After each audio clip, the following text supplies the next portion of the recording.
ilk defa göreceksiniz. Esasında ne kadar iddialı bir söz söylüyorum değil mi? YouTube'dasınız ve ilk defa bir tarif göreceksiniz diyorum. Kimsenin yapmadığı. Şimdi patlıcanınız mutlaka aynı boyda, büyüklükte olsun. Kalınlığı da aynı olsun. Bu çok önemli. Daha sonra patlıcanı tamamen soyuyoruz. Bu tarifi daha önce hiçbir yerde gördüğünüzü zannetmiyorum. Tamamen patlıcanı soyuyoruz. Uç tarafını kesiyorum. Çünkü patlıcanı koyduğum zaman böyle havada durabilmesini istiyorum. Ve hemen hemen hepsini aynı boyda keseceğiz.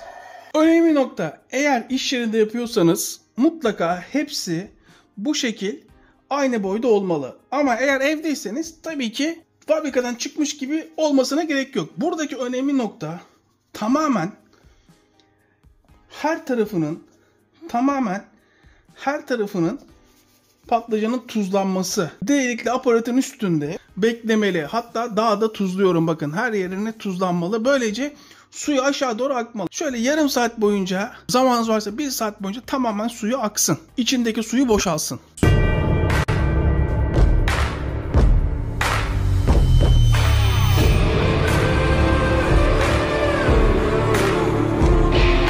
Su damladığını görüyor musunuz patlıcandan? Tam 1 saatte içindeki suyu boşalttı. Hatta daha da fazla bekletebilirsiniz. Bakın şu rengi dönmüş suyu görüyor musunuz? Onu hemen döktüm. Döktükten sonra kabın içine patlıcanları atıyorum. Ve tekrardan patlıcana temiz su basıyorum. Buradaki önemli nokta, patlıcanlar suyun altında kalmalı. Ve hemen üstüne bir kapak, böylece patlıcanlar altında kalacak. Şöyle bir 20 dakika bekletmenizi istiyorum. Hiç zaman kaybetmeden sosunu yapmaya başlayalım. Sosu bu yemeğin yarısı, ona göre. Eğer imkanınız varsa kullandığınız tava, sos tenceresi artık neyse kalın tabanlı olsun. Ya Koray, tabanına kadar karışıyor musun? Eğer mükemmel mezeyi kovalıyorsak 4-5 yemek kaşığı sıvı yağ veya zeytinyağı, tamamen size kalmış ve ocağın altı en güçlü şekilde yanıyor. Hemen bunu kısıkla ortanın arasına getiriyorum. Salla salla, hop düşeş. Eğer mükemmel mezeyi kovalıyorsak birebir aynısını yapabilirsiniz. Şöyle bir patlattıktan sonra hemen kalın kalın büyük parçalara bölüyorum. Daha sonra hemen tavanın içine bir domates, büyük bir domates.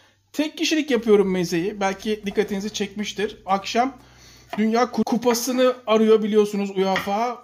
Şöyle gelişi güzel 8, 9, 10 parçaya bölüyorum. Artık kaça bölerseniz büyük parçalara. Inter River Plate maçı var. Hemen domates de işin içine. Domates işin içine girdiği anda lezzetlenmesi için hemen 1 çay kaşığı şeker ve tuz. Tuz miktarı size kalmış, ne kadar isterseniz. Tek kişilik yaptığımı söylemiştim. Hemen şöyle domatesin yarısı. 1 yemek kaşığının 3'te 1'i kadar salça, domates salçası. Salçayı şöyle öldürüyorum. 1 kişilik yaptığımı söylemiştim. Ölçüleri ona göre baz alın. Daha sonra hemen, bak hiç uğraşmadan hemen burada bitiriyorum. Emektar rendemin en kalın tarafıyla rendelemeye başlıyorum. Tamamen rendeledikten sonra ve kapağını kapatıyorum. 10 dakika kısık ateşte pişmesine izin veriyorum. 10 dakika sonra beraber açalım. Doğru yolda olup olmadığımızı anlamak için şöyle domatese bastırıyorum ve ezildiğini görüyorum. Herkesin parmaklarını yemesini istiyorsak aynen böyle yapmalıyız. Lezzet ufak detaylarda saklı. Ve hemen devam ediyoruz. Baharatlarında 1 çay kaşığı kırmızı toz biber. Ben pul biber kullanıyorum ama tatlı pul biber kullanıyorum. Acı değil. İsteyen acı kullanabilir. 1 çay kaşığı. Çay kaşığının 3'te 1'i kadar karabiber. Bütün baharat bundan ibaret. Bardak kullanalım. Kafalarda soru işareti kalmasın. 1 su bardağı diyelim. Bu arada Murat Kolbaşı artık bizi bulmasın. Onunla işimiz bitti. Onu salıyoruz. Ali Koç bizi bulsun. Murat Kolbaşı ile işimiz yok artık. Peşine düşmeyin. Kemik kadro. Artık onunla işimiz yok. Hemen şöyle bir ilk başta yarısını katıyorum. Kontrole gideceğim çünkü. Bakıyorum çok bir tık daha ihtiyacı var. Sıcak su. Şöyle bir karıştırıyorum. Ben şu pütürlü domateslerin kalmasını istiyorum. Çünkü ihtiyacım var. Daha sonra kapağını kapatıyorum. Ve arka ocağa alıyorum. Yavaş yavaş pişmeye devam etsin. Çok fazla yağ gitmesini istemiyorum. O yüzden dar bir kap kullanıyorum. Evet.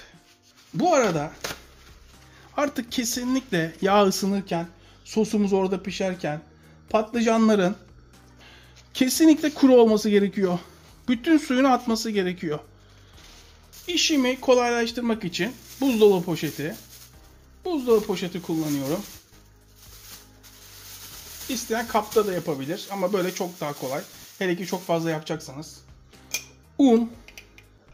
Şöyle 1 yemek kaşığı. Fazla bile kullandım. Ve artık tamamen unlanmasını istiyorum. Böylece dışı çıtır, içi sulu sulu olacak. Bakalım. İşte bu. İşte bu. Ve suyunu çekmesini istiyorum. O yüzden artık ağzı açık pişirmeye devam edeceğim. Tekrar kendine geldikten sonra patlıcanları artık atıyorum. Bu arada süslemek için hem de lezzet vermesi için biraz biber de kullanacağım. İstediğiniz her biberi kullanabilirsiniz.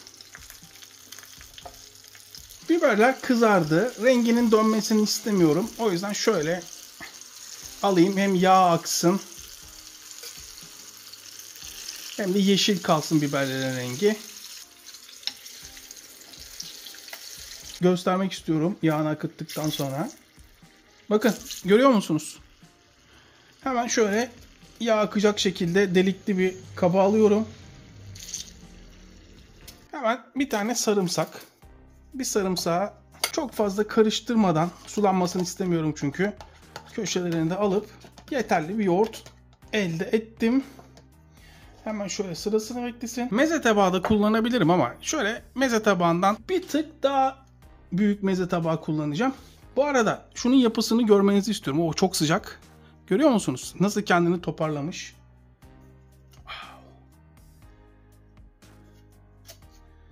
İnanılmaz sıcak. Şimdi simetri açısından şunu şöyle alırsak daha doğru yapmış olacağız herhalde. Siz böyle yapmak zorunda değilsiniz. İsterseniz yapmayabilirsiniz. İstediğiniz gibi yapabilirsiniz tabağınızı. Nar ekşisi. Yalnız çok az. Şöyle evet. Çok az. Şu en baştaki fazla oldu. Çok az. İşte bu. Bir kez daha söylüyorum. İstediğiniz gibi süsleyebilirsiniz. Ben böyle süsledim diye siz de böyle süslemeniz gerekmiyor.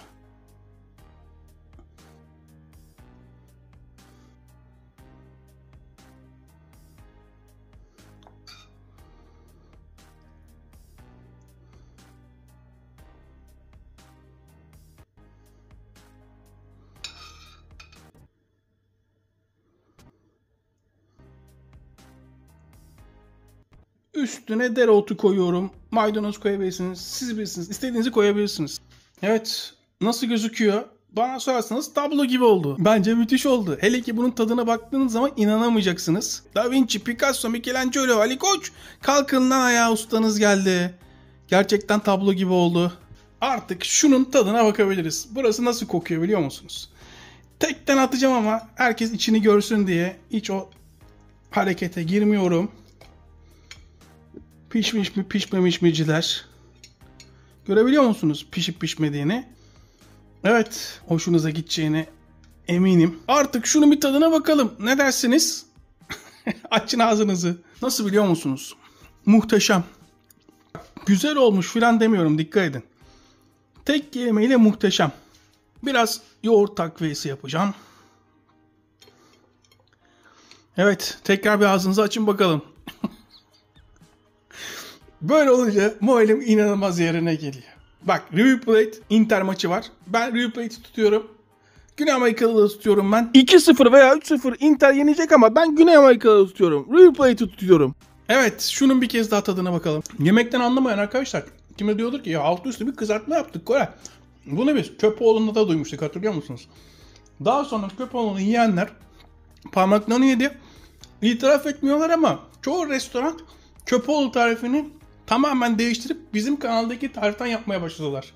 Aklın yolu bir. Kemik kadro sağdaki izleyiciler eski kanalda izlemiş olabilir Bostan patlıcanlı olanını. Ama artık bu kanaldayız. Hepimize eline sağlık. Tekrardan herkese selamlar. İzleyip abone olmayan vicdansızlar sizi unuttum zannetmeyin. Hiçbir zaman hiç unutmayacağım. Tekrardan herkese selamlar. Afiyet olsun.